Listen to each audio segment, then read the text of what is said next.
Hello everyone, what is up? It is me, AlbyMTG. Again, before we get into this video, we're going to talk about the around 40 newest spoilers for Guilds of Ravnica. I believe the total number comes out to like 42 or something like that. But again, I just want to remind you guys, in case you missed yesterday's video where I talked about specifically one card, I am a little bit sick right now. My allergies are really acting up, so if I don't, sound like myself, or if I need to take, a few extra swallows and possibly pause the video at some points. That's the reason why I just want to, give you guys the heads up in case you missed yesterday's video. But without further ado, we'll go ahead and get into the video right now. First up is me depicted on a magic card because this is basically how I look right now. I'm extremely pale with my hand up to my nose because my allergies. So this is a 2-mana 1/3. Whispering Spy. It's a 1/3. Whenever you surveil for the first time each turn, it deals 1 damage to each opponent and you gain 1 life. Decent, little reasonable card. Nothing, too crazy, but seems like it might be, if you play like the surveil deck in draft, if you draft a mirror, then this could be a decent little card. The next card here is kind of an interesting one as well. Secrets of the Mausoleum. This is 1 and a black for an instant with Undergrowth.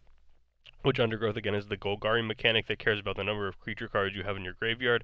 And then it says, search your library for a black card with converted mana cost less than or equal to the number of creature cards in your graveyard.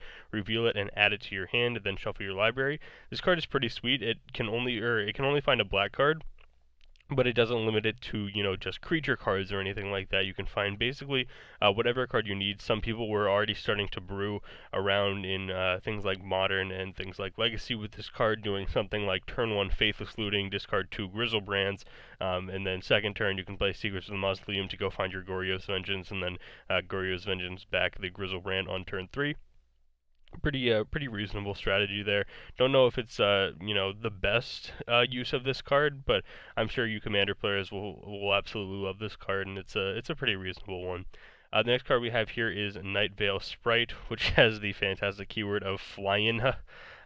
This of course is supposed to be flying, but it's a 2-mana 1/2. Whenever it attacks, surveil 1. Nice and simple little draft card. I kind of like it. I think that this will be the kind of card that generates just enough value. A Stormcrow with a decent ability seems okay enough for me in draft. So nice little card there. And the next one, this is a card that I'm quite excited about. It didn't end up being exactly what I wanted it to, which we'll talk about here. So this is 1 blue-black for a sorcery, surveil 2, you draw 2 cards, and then it deals 2 damage to you. I basically correctly predicted that this card would be printed. Here on my YouTube comment section, you can see user Brainless Ed at one point commented, I hope black gets good cantrips like Opera Serum Visions, but with surveil instead of scry. Blue always gets the good cantrips, and I would love if other colors get them. And my response was, I think it'd be pretty sweet to see something like that in black too. I kind of doubt it'll happen though. We might get something similar to Read the Bones, where the word scry is replaced with surveil, and that is exactly what Reign of Notions is. It's exactly Read the Bones, except with surveil instead of scry. Aside from that, it's basically the exact same text on the card. So I kind of, correctly predicted that, but I was hoping it would be 2 colorless and 1 black instead of 1 black-blue. So that's kind of, disappointing, but aside from that, Read the Bones is one of my favorite cards, so it's still a fairly reasonable one for me. The next one is Beast Whisperer. This is 4 mana for a 2/3 Elf Druid. Whenever you cast a creature spell, draw a card. I like these cards that are draw a card on the cast trigger. It allows you to generate a little bit of value against the control decks, while at the same time not getting too out of hand with token-based strategies, which is something that we could possibly be seeing because Boros tends to make a reasonable amount of tokens. So there could have been like a Naya tokens put together. That sort of a strategy, but I kind of like this card. It's nothing too crazy. It'll probably end up replacing Lifecrafter's Bestiary in the mono-green Stompy decks that still run Steelleaf Champion and Llanowar Elves to kind of get off to a good mono-green strategy. So this is probably just going to be another sideboard card to replace the Lifecrafter's Bestiary, which rotated out since it was printed in 8th Revolt. The next card we have here is a Mythic, a 4-mana 6/6 hexproof. Sounds pretty good to me. Unfortunately, the drawback is you can't cast non-creature spells, but again, if you have a 4-mana 6/6 hexproof, you might not need to cast too many non-creature spells. But then it has an activated ability for 2 mana. It loses all abilities until end of turn. Any player may activate this ability. That makes it kind of worse. Losing all abilities means that you can then cast non-creature spells, but it also means that your 4-mana 6/6 no longer has hexproof, which is kind of unfortunate. But then it also has the ability, if a spell or ability an opponent controls causes you to discard Nullhide Ferox, put it onto the battlefield instead of putting it into your graveyard. We've seen this effect on cards in the past, like Obstinate Baloth, Wilt Leaf Liege, and then there was a new one printed in M19. I want to say it's called the Johnny's Last Stand, but I don't think that's correct. It's the one that creates a 4/4 angel when it enters the battlefield, and then it's an enchantment. Gateway Plaza then is the next card. Again, on this card, I'm not too sold on it quite yet.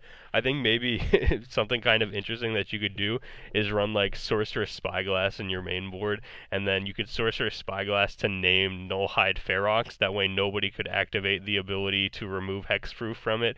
It'd be just kind of like a neat little interaction that could exist, and then because planeswalkers are good in the format, running a main board Sorcerous Spyglass isn't like the worst thing in the world either. So it's just kind of an interesting little thing that I thought of. Gateway Plaza then is the next card. This is a gate, however, it's basically just Ruptured Spire, I believe is what it was called, from Core Set 2019, where it just got printed again.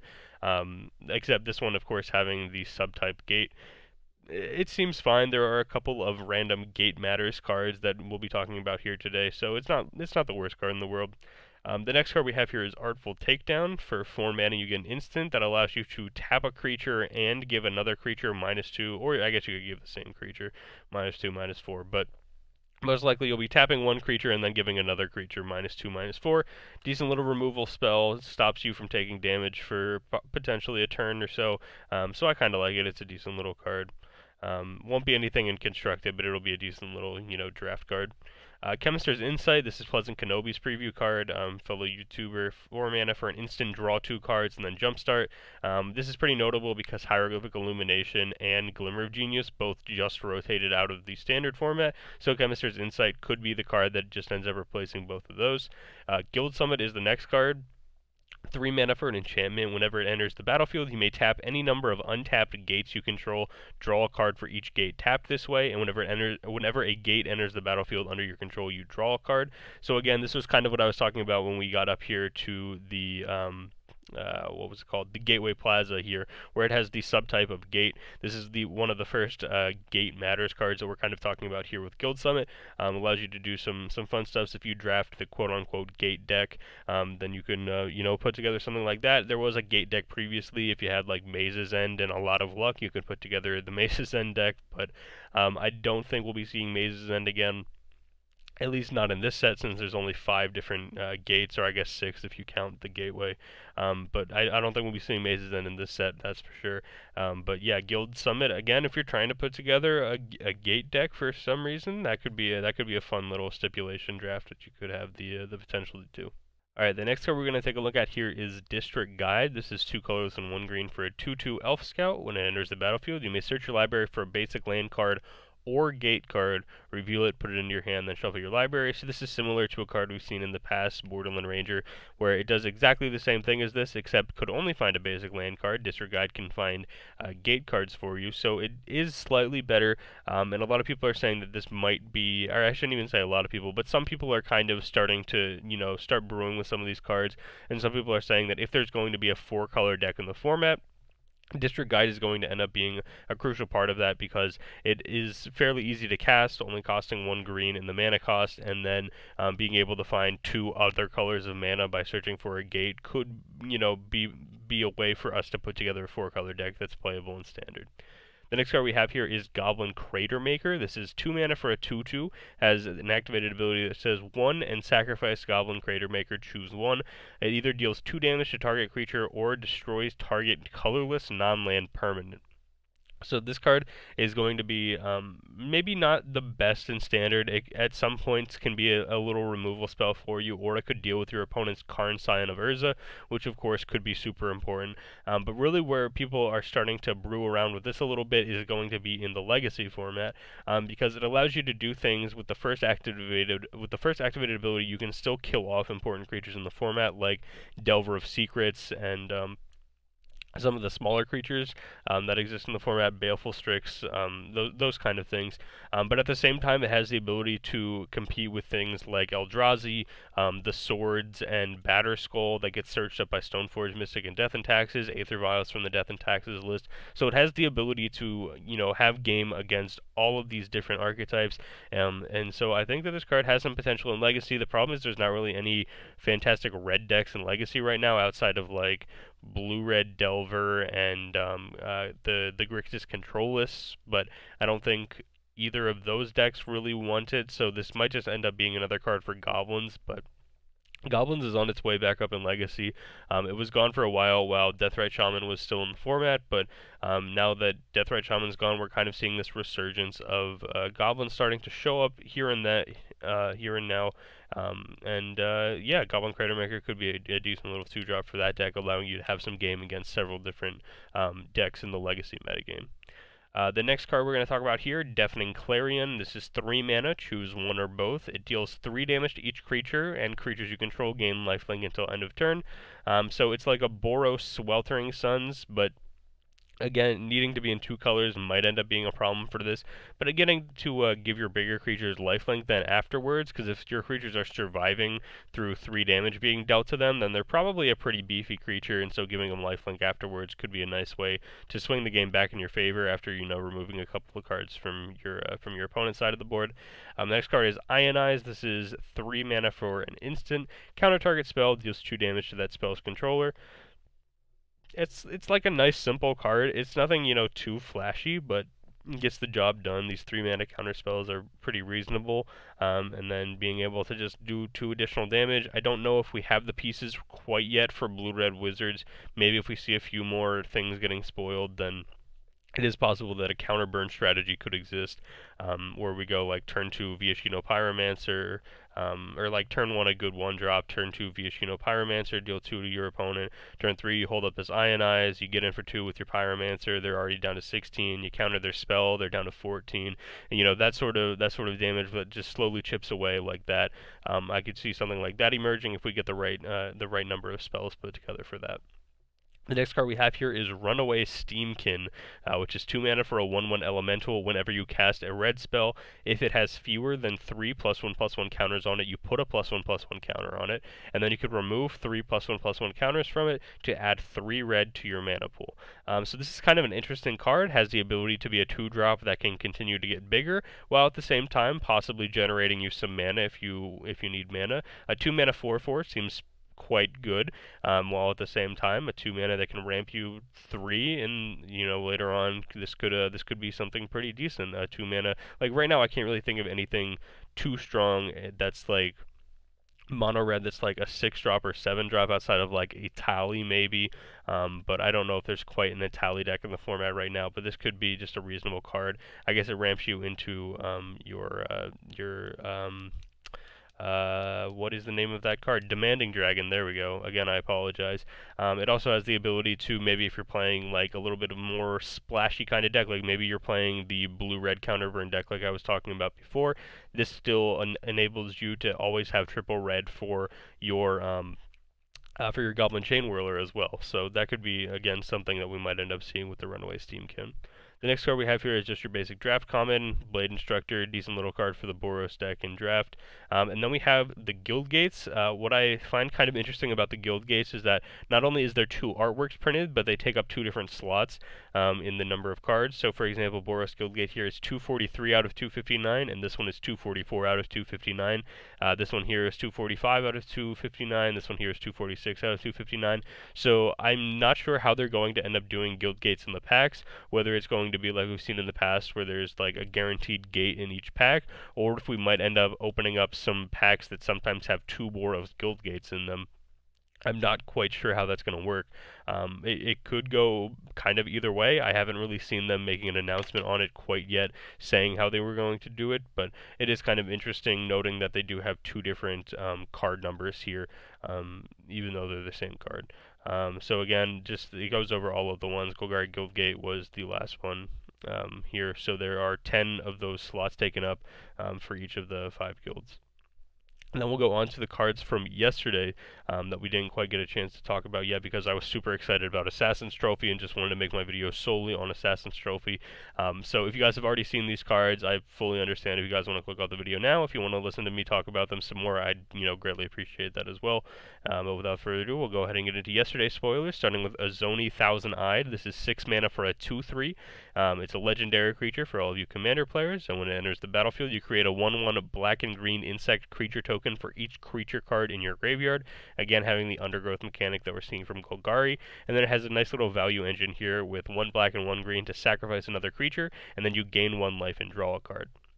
So it not only creates, some creatures for you, but then it also has something you can do with those creatures. You can go ahead and use those creatures to use them as sacrifice fodder to draw additional cards, gain additional life, that kind of stuff. March of the Multitudes is an interesting one. I originally had, in the beginning of Guilds of Ravnica spoiler season, I had kind of written off the green-white deck. I kind of thought that it really needed to have some important Convoke pieces, or else it just wasn't really going to be a thing. And we've gotten it. We got a very important Convoke piece now. March of the Multitudes is a fantastic card. X green, white, white for an instant with Convoke. Create X 1/1 white soldier creature tokens with lifelink. This card is fantastic.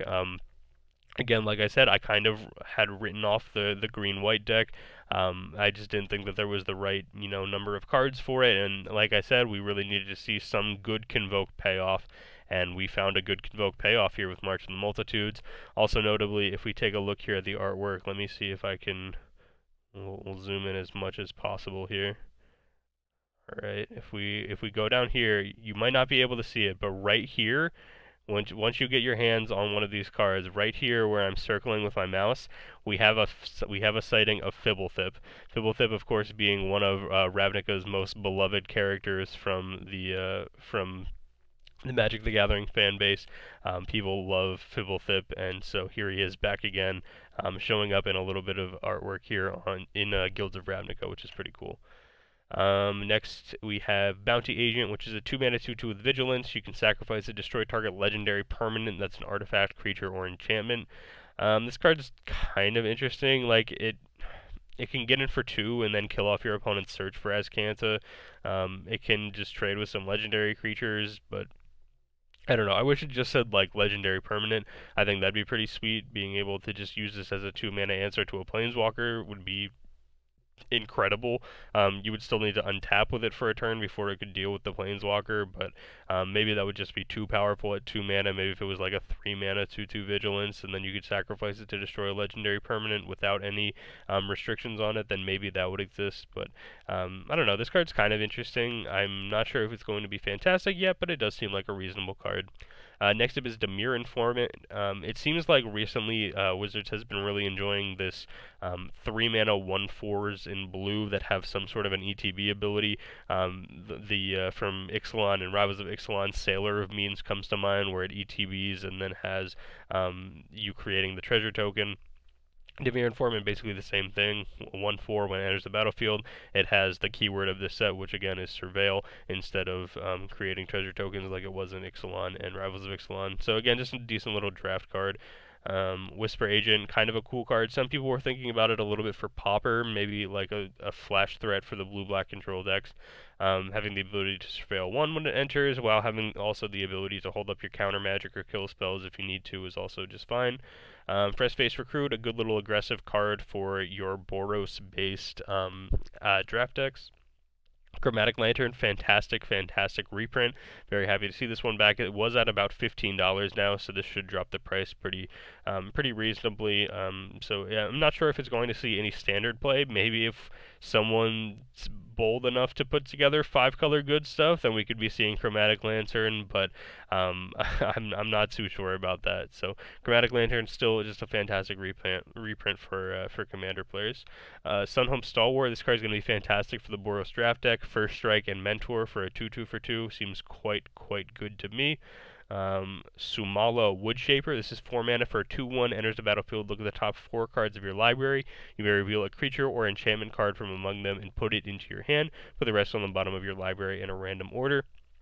And this probably goes in the Pauper Midnight Guard Presence of Gone combo decks. 4 mana might be a little bit too much for them, but it can find either part of your combo piece. So it might have some potential in there. I'm not really too sure. I'll definitely have to test with it a little bit, but again, it's just kind of your basic draft card. Hypothesis will draw 2 cards, then you may discard a non-land card. When you do, it deals 4 damage to target creature. I kind of like this card. Seems fine to me. You can either just like use it to be a 5 mana instant that draws 2 cards, or you can discard, maybe something with Jumpstart to also deal 4 to a creature. So you get a little bit of card draw. You maybe get to, use the Jumpstart mechanic to help get some additional value from this card, and you can also kill off a creature, which seems pretty good to me. Goblin Electromancer, nice little reprint here. He's playing the Modern Storm decks. Not a very expensive card at all, but again, just kind of an interesting card for. This could be another good piece for the Blue-Red Wizard strategy that we were talking about a little bit earlier. Assassin's Trophy, my entire video yesterday was about this card. If you guys are interested in hearing me just talk about how fantastic this card is, be sure to watch yesterday's video. Dream Eater then is the next card here. 6 mana for a 4/3 with Flash and Flying. When it enters the battlefield, you surveil 4. When you do, you may return target non-land permanent an opponent controls to its owner's hand. This card doesn't seem great because it dies to removal like Lightning Strike, but it could just end up being, if the format ends up being slow enough, and we see these blue-based control decks just looking for a good flash threat, this could be something that ends up seeing play in there. Again, having 3 toughness is really like the number one thing that's unfortunate for this card. I think if it was a 6 mana 4/4 with everything else, it would be quite reasonable. But aside from having the 3 toughness, just I'm not sold on it with 3 toughness. Niv Mizzet Perun here. This is the 6 mana 5/5 legendary dragon wizard. Can't be countered. Flying. Whenever you draw a card, it deals 1 damage to any target, and whenever a player casts an instant or sorcery spell, you draw a card. This is most likely going to be more of a commander card than a standard card, but it's mainly due to that mana cost. Having blue, blue, blue, red, red, red is very, very Izzet. It's it's gonna be kind of hard to cast in standard, but who knows? Maybe someone will want to play it now that we have the Shocklands back. We have the gates. We have ways to create the mana if people wanted to use it. So it is possible. Next up, we have Find and Finality, or Finality, I guess. Return up to 2 target creature cards from your graveyard to your hand for a 2 mana sorcery here. And then Finality is a sorcery. You may put 2 +1/+1 counters on a creature you control. Then all creatures get -4/-4 until end of turn. So I kind of like what they're doing with these cards. They have one side of the card that's more geared towards the early game. It's a nice cheap effect, nothing too crazy. And then Finality, or just in general the more expensive part of the card, is something you're going to most likely be playing later on in the game, but it has a much more powerful effect. So Finality here being a languish that also has the potential to save one of your creatures as long as it has essentially 3 toughness before Finality resolves. So I think this card's pretty reasonable. I don't know if it's going to see any standard play, but I think in draft this is going to be quite the reasonable card, being able to return some of your bomb creatures back from your graveyard to your hand, or being able to wipe the board if you're behind. Alright, and then finally, one of the last cards we're going to talk about for today, Response and Resurgence. Response is it deals 5 damage to target attacking or blocking creature, so it's kind of like Gideon's Reproach for 1 additional. I guess it's closer to Sandblast for 1 less mana. Is kind of how you would see that. So that's a decent little removal spell. Not too bad at all. And then Resurgence, 5 mana. Creatures you control gain First Strike and Vigilance until end of turn. After this main phase, there is an additional combat phase followed by an additional main phase. So this is the kind of card that could just end games if people don't play around it in draft. Could easily steal you games at the pre-release if you're playing in that event, which I highly recommend. Always love pre-releases. So this card seems like it'll be quite the fun draft card. 5 mana for the Boros deck in standard might be a little bit too much, but who knows? We might end up seeing it. And then the final card I just want to talk about because I love the artwork on this one. Wary Okapi. I absolutely love Okapis. They're such a cool looking animal. I love them. Let me see if I can. Okapi. Oh, Okapi. There we go. In case you guys haven't actually seen one of these in real life yet, look at this thing. Just like look at it. It's so cool. It has like the legs of a zebra, but like the body of like a horse or a deer. But like when you look at them, like scientifically, they're actually closer related to giraffes, which is kind of like crazy. I don't know. These animals are pretty cool. I like them. I first saw them when I went on a trip to Animal Kingdom in Disney World or Disneyland, whichever one's in Florida. That was where I first saw an okapi, and I was like, this animal is so cool. And so now here we are seeing one in Magic. I hate the fact that it has creature type antelope. For some reason, that makes me more upset than it should. But again, it's just going to be your basic draft common. It won't be anything too special, but it's definitely in the running for my favorite artwork in the set just because I love okapis. Very cool little animal there. So that has been around 40 cards. Again, I think it was like 40, 41, 42, somewhere in there. So let me know down below in the comments section what cards did we talk about today that you're looking forward to playing with here in Guilds of Ravnica. Be sure to let me know. I love talking about Magic with you guys. And so the comment section is a fantastic place for me to be able to do that. Let me know if you're, feeling that Niv Mizzet might see standard play, since I said that it wouldn't. Let me know just basically any thoughts that you have on any of these cards. The guild gates being back, all this other kind of fun stuff. Goblin Crater Maker potentially seeing some legacy play. This weird 4-mana 6/6 that has kind of interesting gameplay aspects to go along with it. The new Read the Bones, all this other kind of stuff. Be sure to let me know down below in the comments section. Thank you guys so much for watching today's video, and I will see you guys here next time for another Magic the Gathering video. Thank you guys so much for watching today's video where I talk about around the 40 newest spoilers for Guilds of Ravnica. Of course, at the end of all my videos, I'd love to give a huge shout out and thank you to my patrons over on the Patreon page. Link will be down below in the description if you're interested in checking it out. So huge thank you and shout out to Jayat the Sworn, Daniel, Jeremy, BadWolfMTG, and Jason for helping support me over on the Patreon page. The 5 of you are fantastic individuals, and I very, very much appreciate the support. Thank you guys so much for watching this video. Be sure to leave a like on it if you enjoyed. Subscribe to the channel for more Guilds of Ravnica content in the future, and I'll see you guys here next time.